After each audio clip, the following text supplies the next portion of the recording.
It goes like this. किसी से प्यार करना जितना सरल और सुखद है उतना ही कठिन और दुखद है खुद को किसी से प्यार करने से रोकना। माने कि आपके भीतर एक ज़माने भर का प्यार है जो किसी से जोड़कर खुद को दिन रात बढ़ते देख रहा है।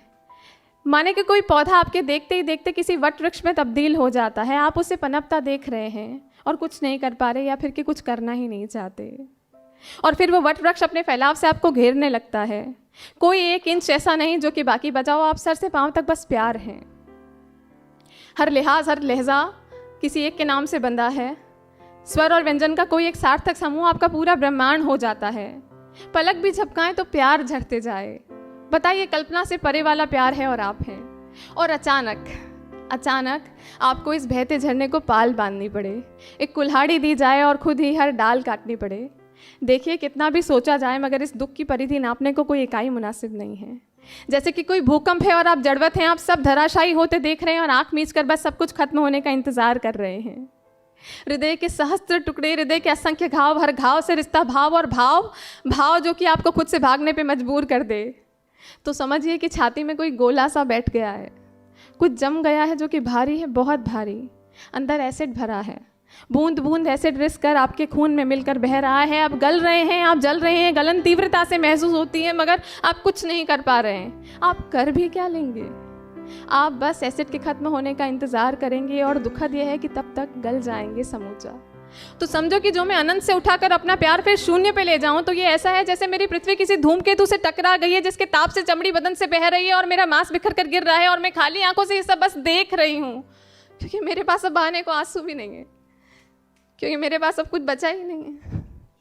तो समझो कि जो मैंने फैसला लिया होगा कि अब तुमसे प्यार नहीं रहेगा, तो मैंने ये सब हर एक पल पल के सूक्ष्म हिस्से में जिया होगा, और इस तरह जीना यकीनन मरने से कहीं बदतर है।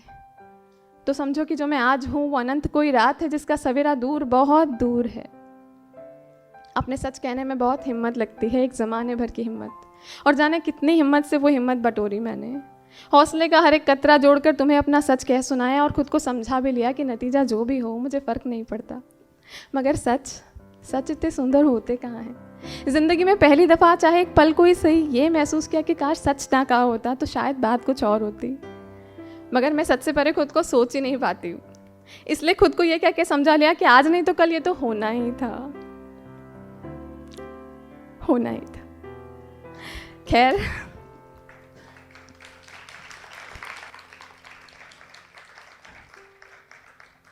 देखो ज़रूरी नहीं है कि तुम्हें किसी से प्यार हो तो वो भी तुम्हें चाहे। बिल्कुल ज़रूरी नहीं है कि तुम्हारा प्यार स्वीकारा जाए। ज़रूरी नहीं कि तुम्हें वो साथ हासिल हो जिसकी तुम्हें ख्वाहिश है। ज़रूरी नहीं कि कोई तुम्हारी भावनाओं को समझे, ना समझे, लाख ना समझे, मगर तुम्हारी भावनाओं का मखौल बनाने का अधिकार किसी को नहीं होना चाहिए। किसी को भी तुम्हें और तुम्हारे प्यार को अदना महसूस कराने का हक नहीं देना चाहिए। और कोई जो सबको जानते बूझते भी ये सब अनदेखा करे, उसे तुम्हारी ज़िंदगी का, तुम्हारी धरती की धुरी होने का अधिकार नहीं होना चाहिए, कभी नहीं होना चाहिए।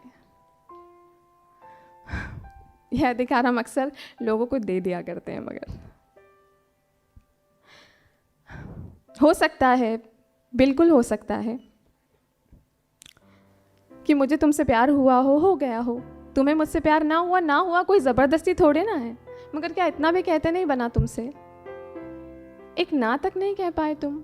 ये ऐसा है जैसे हुक पे, जैसे किसी कील पे टंगी कोई तस्वीर हो जिसे इल्म है कि वो कभी भी निकाल कर बाहर किनारे रख दी जाएगी या फिर कि खुद ब खुद गिर जाएगी, मगर सुनो, उस हुक पे टंगे रहने को ना हिम्मत लगती है, बहुत हिम्मत लगती है।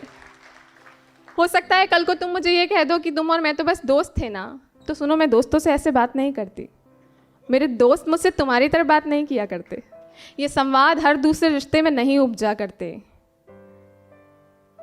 ताज्जुब इस बात का है कि तुमने इतनी आसानी से चीज़ें कैसे मोड़ ली, वो भी सब कुछ जानते हुए भी, जैसे कि कुछ हुआ ही ना हो। मैं नहीं जानती कि शब्दों के सिवा और क्या तरीका हो सकता है किसी तक अपनी बात पहुंचाने का। हाँ, मैं मानती हूँ कि मैं अक्सर बात नहीं किया करती, मगर मेरे शब्दों ने तो हमेशा कभी कविता, कभी कहानी का आकार लेकर तुम्हें हर वो चीज़ कह सुनाई जो मैं हमेशा से कहना चाहती थी। मुझे नहीं पता कि और किस तरह तुम्हें समझाया जा सकता था कि तुम मेरे लिए क्या थे, और मैं नहीं मानती कि तुम्हें मेरे मौन की गूंज कभी सुनाई नहीं दी।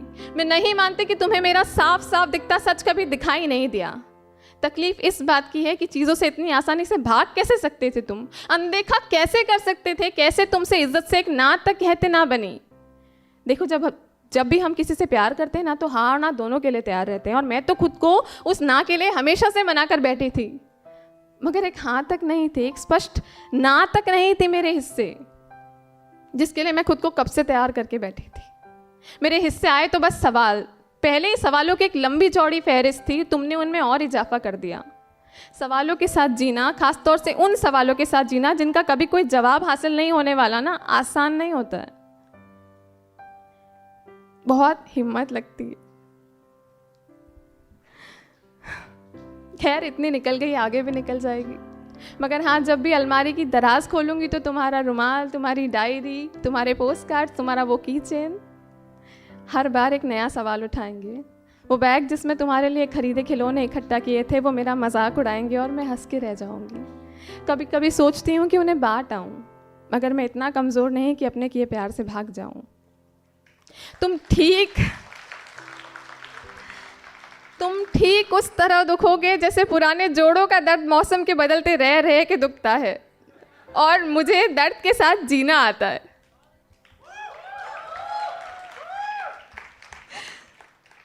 देखो, कोई रिश्ता अगर पेड़ है ना, तो प्यार तना है, ट्रंक, डालियां हैं, मगर उसकी बुनियाद, उसकी जड़ इज्जत है। मैं तुमसे प्यार करूं ना करूं, मगर अब मैं तुम्हारी इज्जत नहीं करती। तुम्हारे लिए सम्मान का भाव अब खत्म हो चुका है, और इस भाव के बिना किसी रिश्ते का टिकना बहुत मुश्किल है। नहीं टिक पाते रिश्ते। मैं कभी नहीं कहूंगी कि मुझे तुमसे प्यार नहीं था या नहीं है या कि नहीं रहेगा, क्योंकि मुझे नहीं पता प्यार की क्या उम्र होती है या क्या हो सकती है, मगर अब मैं तुम्हारी इज्जत नहीं करती, और बिना इसके हर भाव निरर्थक है, और निरर्थक चीज़ों की अब मेरी ज़िंदगी में कोई जगह नहीं है। सोचा नहीं था कभी कि ये कहूँगी, मगर हाँ, फर्क तो पड़ता है यार।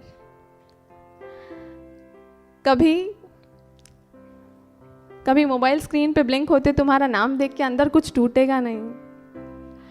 तुम्हारा नाम भी फ़ोन में रहने वाली उस भीड़ का हिस्सा हो जाएगा शायद किसी दिन, मगर हाँ, तुम्हारे उस सफ़ेद शीट के नीले कुर्ते की दाहिनी बाजू की महीन किसी सिलवट में अटका मेरे दिल का नन्हा सा वो टुकड़ा अब मैं वहाँ से निकाल चुकी हूँ। जॉन कह के गए हैं कि कहानी खत्म होने वाली है, तुम मेरी आखिरी मोहब्बत हो,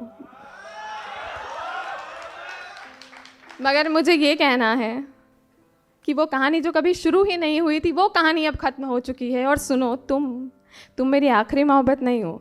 शुक्रिया। Thank you so much.